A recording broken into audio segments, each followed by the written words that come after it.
이 시간 우리 옆에 계신 분들하고 우리 샬롬 인사 나눌 텐데요. 우리가 소리를 높여서 샬롬을 하지 못하니까 눈빛으로 우리가 샬롬 인사 나누겠습니다. 샬롬 반갑습니다. 축복합니다. 우리 중위층에 계신 성도님들 샬롬의 인사를 전합니다. 우리 이 시간 가정에서 예배드리는 성도님들 주님의 평강이 여러분들의 가정에 함께 하시기를 기원합니다. 사랑하는 여러분, 조금 낯설지요.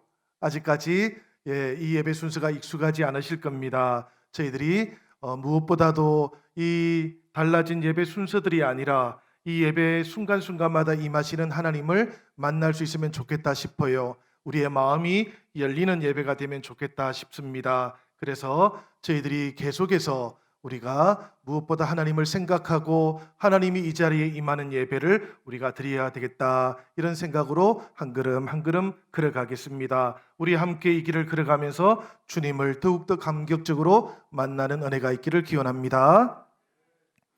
오늘 우리가 봉독했던 말씀을 보니까 사람들이 예수님께 찾아와서는 요한의 제자들과 바리새인들의 제자들은 금식하는데, 바리새인들은 금식하는데 당신의 제자들은 왜 금식하지 않습니까? 이렇게 물었습니다. 이 물음의 직전 상황을 살펴보면 예수님께서는 그때 세리 마태를 제자로 부르셨어요. 마태가 이 부르심에 응답하면서 모든 것을 예수님께 맡깁니다. 그리고는 예수님을 위해서, 그리고 예수님을 만난 자신을 위해서 잔치를 열었어요. 인생의 새 출발을 여는 잔치였습니다.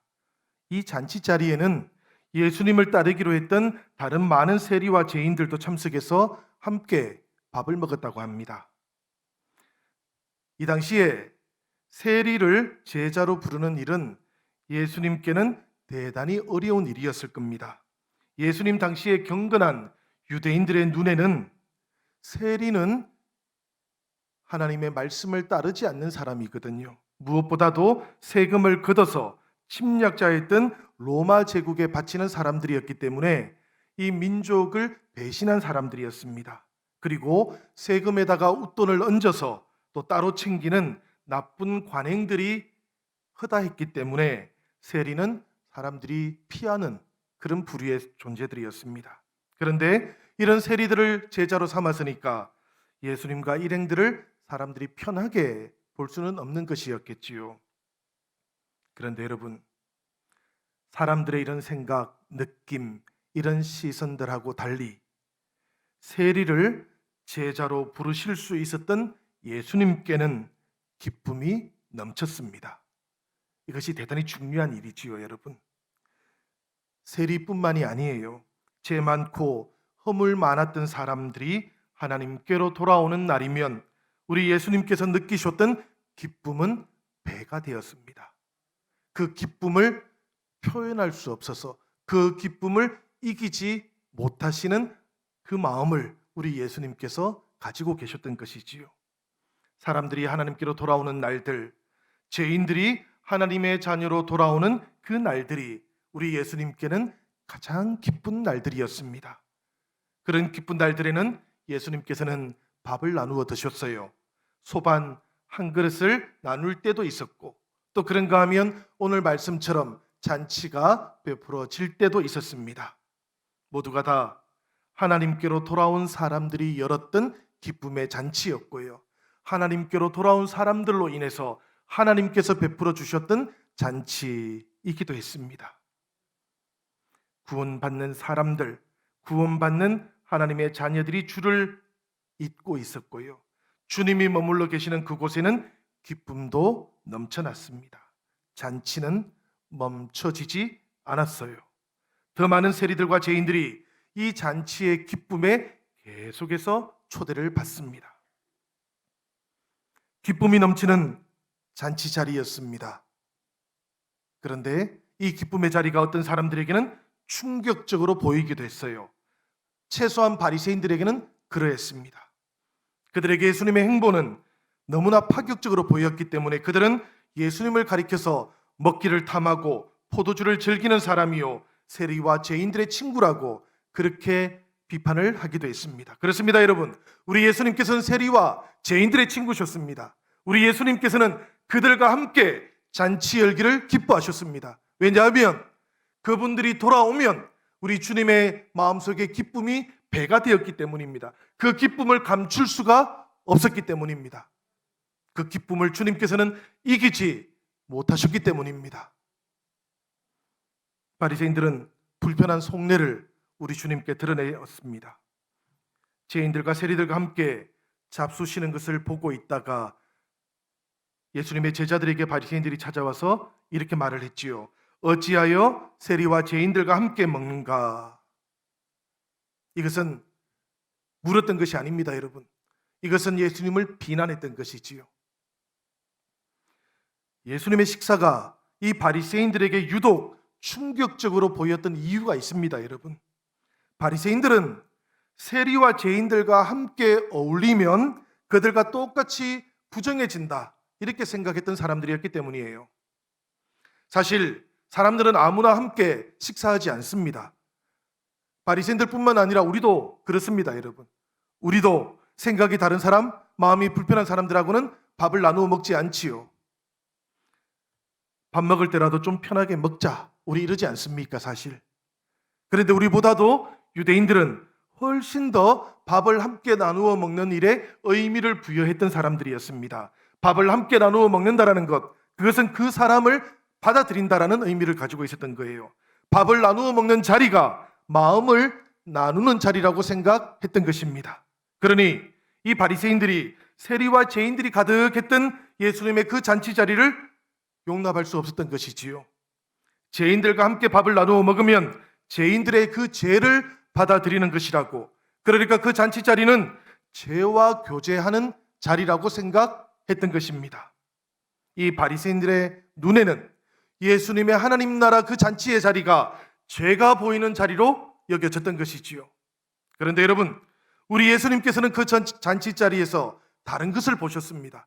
우리 주님께서 눈여겨보셨던 것은 다른 것이었어요. 바리새인들이 죄를 봤다면 우리 주님께서는 죄가 아니라 죄로 고통받고 있던 사람들을 보셨던 것입니다. 그리고 지금 막 하나님의 자녀로 돌아서고 있는 한 영혼을 보셨던 거예요. 그 사람을 보고 그 영혼을 보다 보니까 우리 주님의 마음속에 기쁨이 넘쳐났던 것이지요. 예수님께서 바리새인들로부터 비난받거나 세간의 그 평판들을 두려워하지 않을 수 있었던 이유가 여기에 있습니다. 예수님의 힘이 여기에 있는 거예요. 바로 영혼들이 하나님께로 돌아오는 것, 죄 가운데 있던 사람들이 하나님의 은혜와 기쁨의 잔치 속에 초대받는 것을 보면서 우리 주님께서는 힘을 얻으셨던 것입니다. 여러분, 이것을 우리가 잘 알고 있어야 돼요. 이 기쁨이 예수님께서 십자가를 기꺼이 지게 하셨던 힘이기도 합니다. 우리는 보통 예수님께서 십자가를 지신 것을 생각하면 하나님께서 예수님에게 사명을 주셨기 때문이라고 생각합니다. 사명도 주셨지요. 그렇지만 여러분, 예수님께서 이 십자가를 기꺼이 지신 것, 억지로 지신 것이 아니라 기쁨 가운데 짊어지신 것은, 그 길을 걸어가신 것은 영혼들이 하나님께로 돌아오는 그것을 보시고 우리 주님의 마음속에 그 기쁨이 충만하게 채워져 있었기 때문입니다. 그 기쁨이 충만했기 때문에 그 십자가의 길을 걸어가는 동안 우리 주님은 고통과 아픔 속에 있었지만 기쁨으로 온전히 휩싸여 계시기도 하셨던 것이지요. 이것이 여러분 복음인 줄로 믿습니다.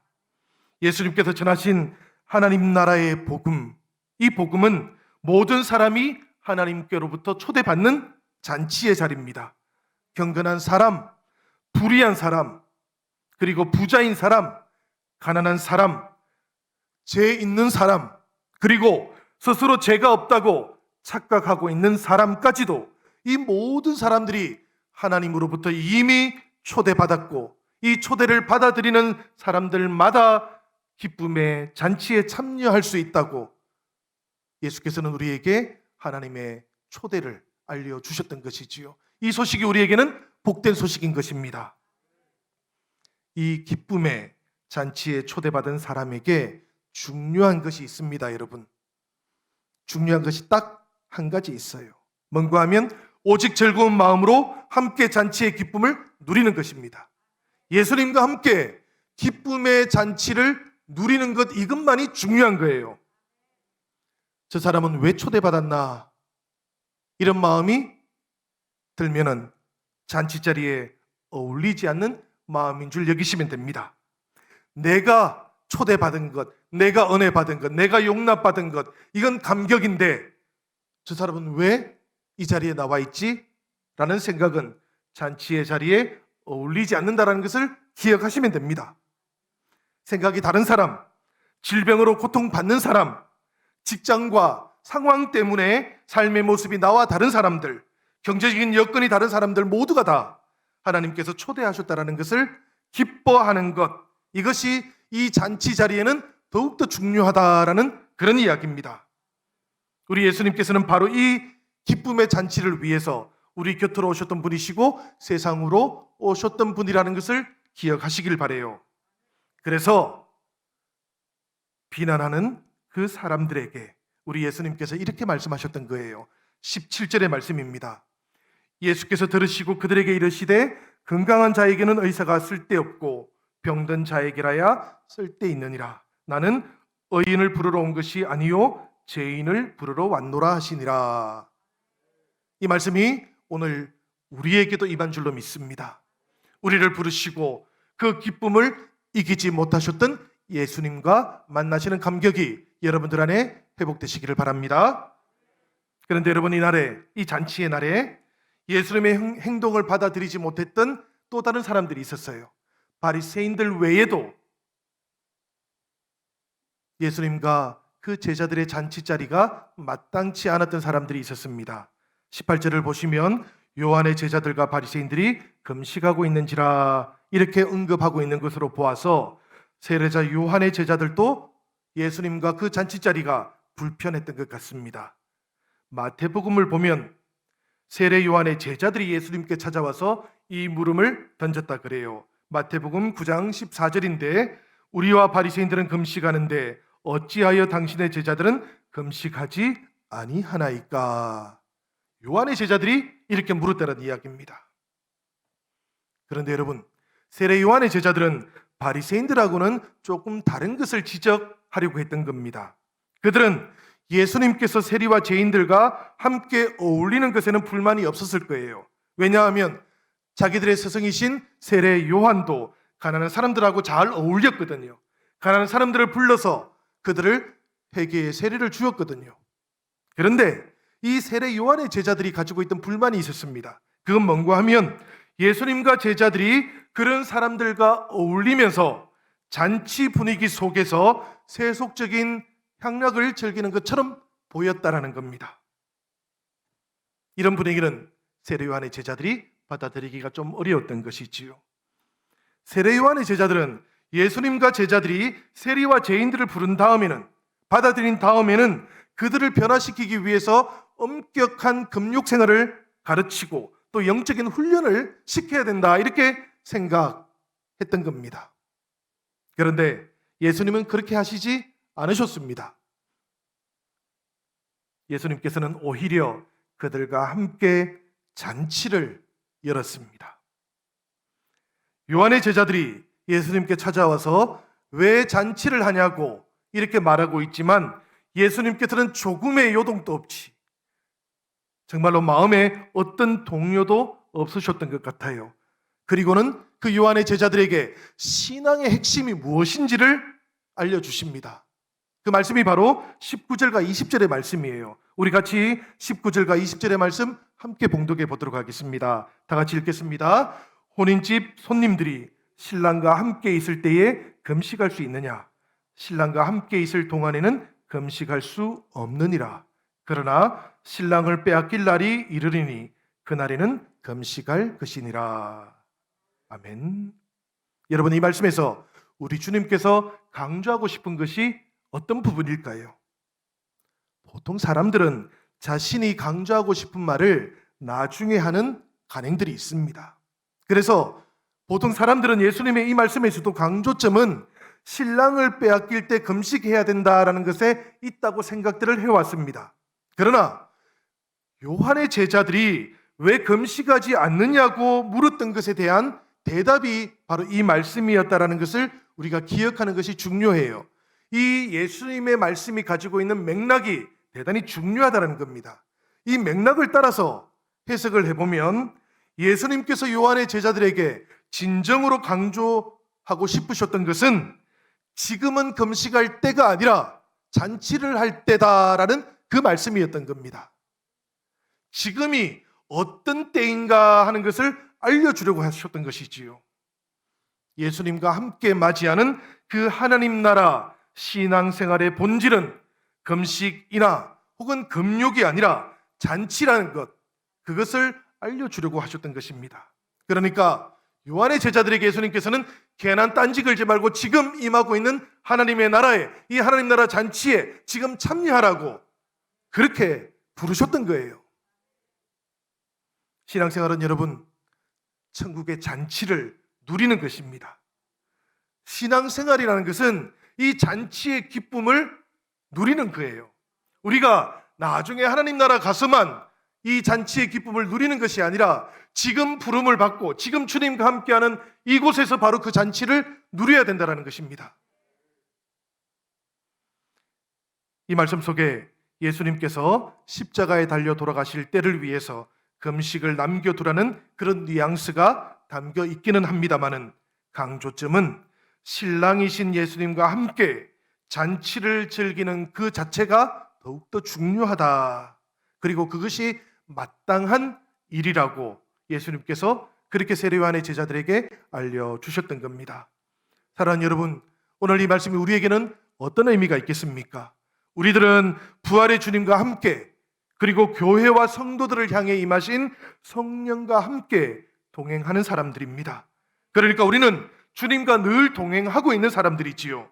그러니 이 말씀을 통해서 예수님께서 오늘 우리에게 강조하고 싶으신 것은 금식이 신앙생활에서 어떤 의미가 있느냐, 이것을 가르치려는 것이 아니라 신앙생활이라는 것은 근본적으로부터 천국의 잔치, 기쁨의 잔치라야 한다라는 것인 줄로 믿습니다. 성도에게 이 기쁨이 있어야 된다는 것, 교회는 이 잔치가 열리고 있어야 하는 곳이라는 것, 이것을 주님께서 우리에게 말씀하고자 하시는 것이지요. 우리가 종종 무엇인가 심각하고 또 진지하고 그리고 우리 입술로 주여라고 주님 앞에 기도하고요, 아멘이라고 우리가 늘 응답하면서 신앙을 우리가 살아갑니다. 이런 분들이 신실한 신앙인들이시지요.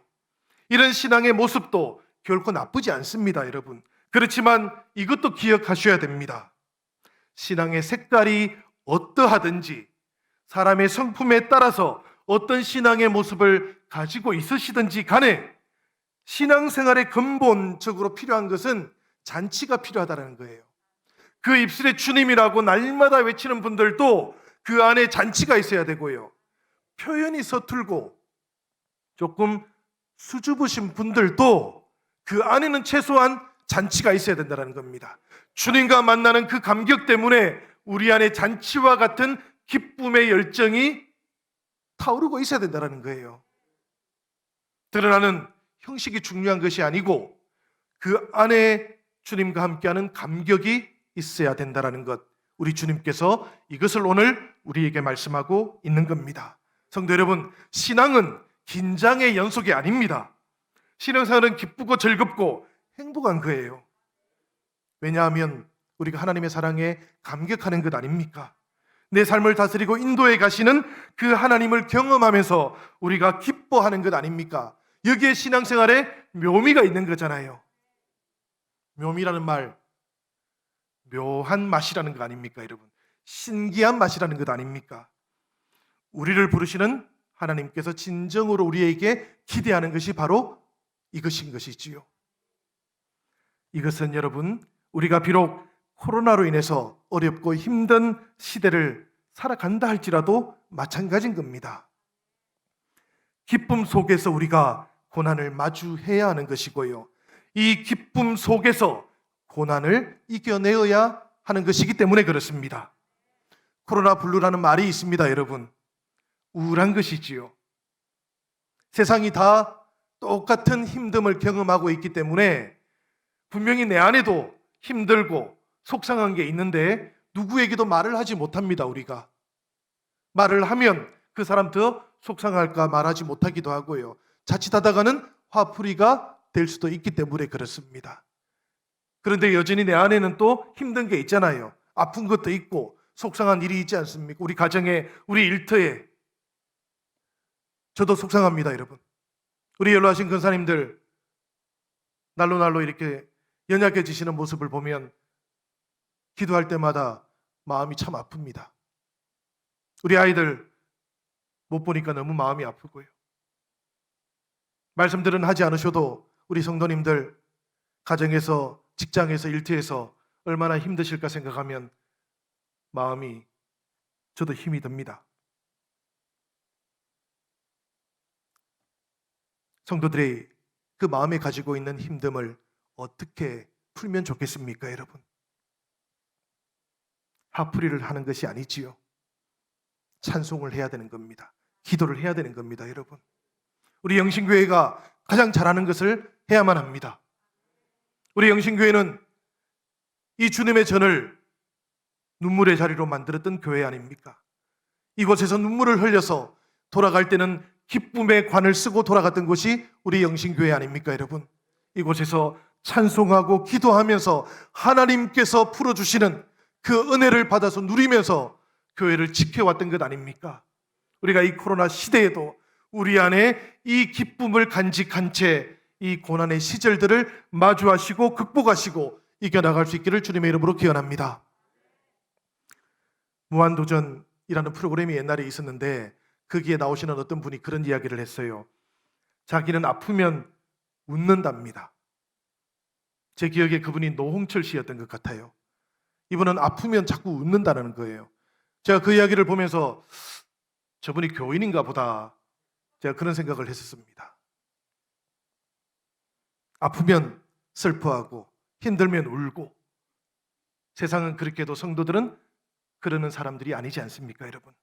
우리는 우리 안에 풀리지 않는 것, 맺혀 있는 것, 하나님으로부터 풀림을 받아야 되는 것 아닙니까? 하나님으로부터 풀림을 받기 위해서는 우리가 기도해야 되고 찬송해야 할 줄로 믿습니다. 사랑하는 여러분, 이 3부 예배를 통해서 하나님 앞에 마음껏 기도하시고 찬양할 수 있는 은혜가 임하시기를 바랍니다. 여러분들 금요일 저녁에 오셔서 하나님 앞에 기도하면서 제단을 쌓으시고 하나님께서 풀어주시는 은혜를 체험하실 수 있기를 바랍니다. 예수님 만나고도 하나님의 자녀가 되고도 잔치하지 않는 신앙이 있다면 여러분, 그것은 안타까운 신앙입니다. 예수님과 함께 하면서도 잔치하지 못하는 신앙이 있다면, 예수님과 평생 함께 하시면서도 잔치가 없는 인생을 살아가신다면 참으로 그것은 안타까운 인생이기도 한 겁니다. 예수님께서는 그런 안타까운 신앙, 안타까운 인생을 이렇게 말씀하신 거예요. 낡은 옷과 생배 조각을 이어 붙여놓은 것 같은 어색한 신앙생활이라고, 낡은 가죽 부대에 새 포도주를 담아놓은 것 같은 위태로운 신앙생활이라고 그렇게 말씀하셨던 겁니다. 이렇게 어색하고 이렇게 위태로운 신앙생활은 예수님과 함께하는 이 잔치의 자리에는 어울리지 않는다고 예수님께서 그렇게 말씀해 주셨던 것이지요. 사랑하는 여러분, 기쁨의 잔치가 저와 여러분들 안에, 그리고 우리 영신교회 안에 풍성하게 임하시기를 주님의 이름으로 기원합니다. 우리에게는 그러면 금식의 시간은 필요하지 않은 것일까요? 신랑을 빼앗길 때는 우리도 금식을 해야만 합니다. 그런데 여러분, 참으로 다행스러운 것이 있어요. 이제 신랑을 빼앗기게 되는 상황은 우리들에게는 가능성으로조차도 남아있지 않다는 것입니다. 임마누엘의 하나님께서 성령 안에서 부활하신 주님으로 언제나 우리와 함께 하시기 때문에 그렇습니다.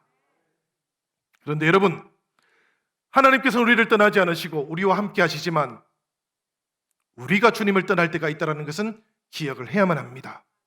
일상 가운데 주님을 잊어버리는 때가 있지요. 우리가 우선순위에서 주님께서 밀려나고 있는 때가 있는 겁니다. 우리의 삶 가운데 감격 속에 머물러 있지 못하는 나의 때가 있는 것이고요, 내 삶 속에 예수님의 의미가 점점 더 사라져 버리게 되는 그런 때가 있다면, 사랑하는 여러분, 그런 때에는 우리가 금식해야만 합니다.